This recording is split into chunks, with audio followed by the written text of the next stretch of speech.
اوضاع مملکت طوریه که اگه قانون اساسی رو بلند بلند بخونی به جرم تبلیغ علیه نظام میگیرنت. فرق یک نویسنده آلمانی و یک نویسنده ایرانی چیه؟ یک نویسنده آلمانی وقتی نوشته هایش چاپ می شود معروف می شود. یک نویسنده ایرانی وقتی جلوی چاپ نوشتهاش گرفته شد معروف می شود. چقدر قشنگ بود. هم شما رو نمیدونم، شانس من در حد تخمیه که حتی اگه بهشتم برم ساعت 7 صبح میان بیدارم میکنن یه خاور قرآن مونده به تخلیه‌اش.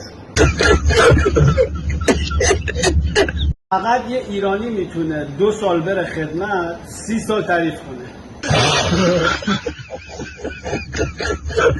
این چراگاه گاو در کشور هلنده، چقدر تمیزه. اینم منظره تفریحی در کشور ماست. اخبار 23 یه جوری غلیظ میگه بسم الله الرحمن الرحیم که انگار میخواد راستشو بگه. فرق بین ایرانی ها و خارجی ها وقتی میرن دم خونه کسی، خارجی ها محکم در نزن شاید خوابن، ایرانی ها محکم در بزن شاید خوابن.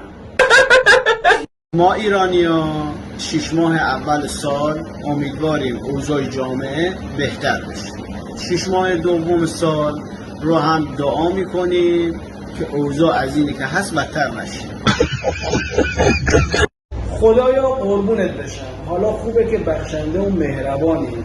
اگه عصبی و کینه‌ای بودی چه کارمون میکردی؟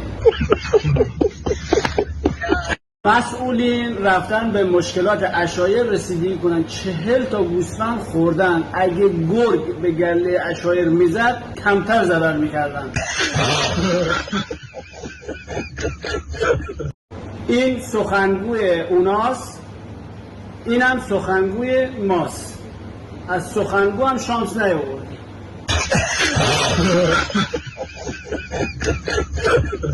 امروز صبح تلویزیون داشت دستاوردهای 46 ساله انقلاب رو میذاشت که برق رفت.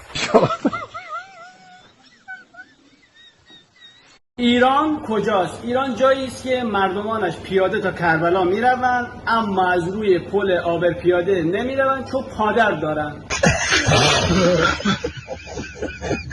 تو همه کشورها رشوه میدن که یه کار غیرقانونی انجام بدن براشون، اما تو ایران رشوه میدیم که طرف وظیفه‌شو درست انجام بده. به ناپلئون خبر دادن که در جنگ پیروز شدیم. ناپلئون پرسید چقدر تلفات دادیم؟ گفت 60% از نیرومون کشته شدن. ناپلئون هم گفت اگه یه بار دیگه پیروز بشیم نابود میشیم.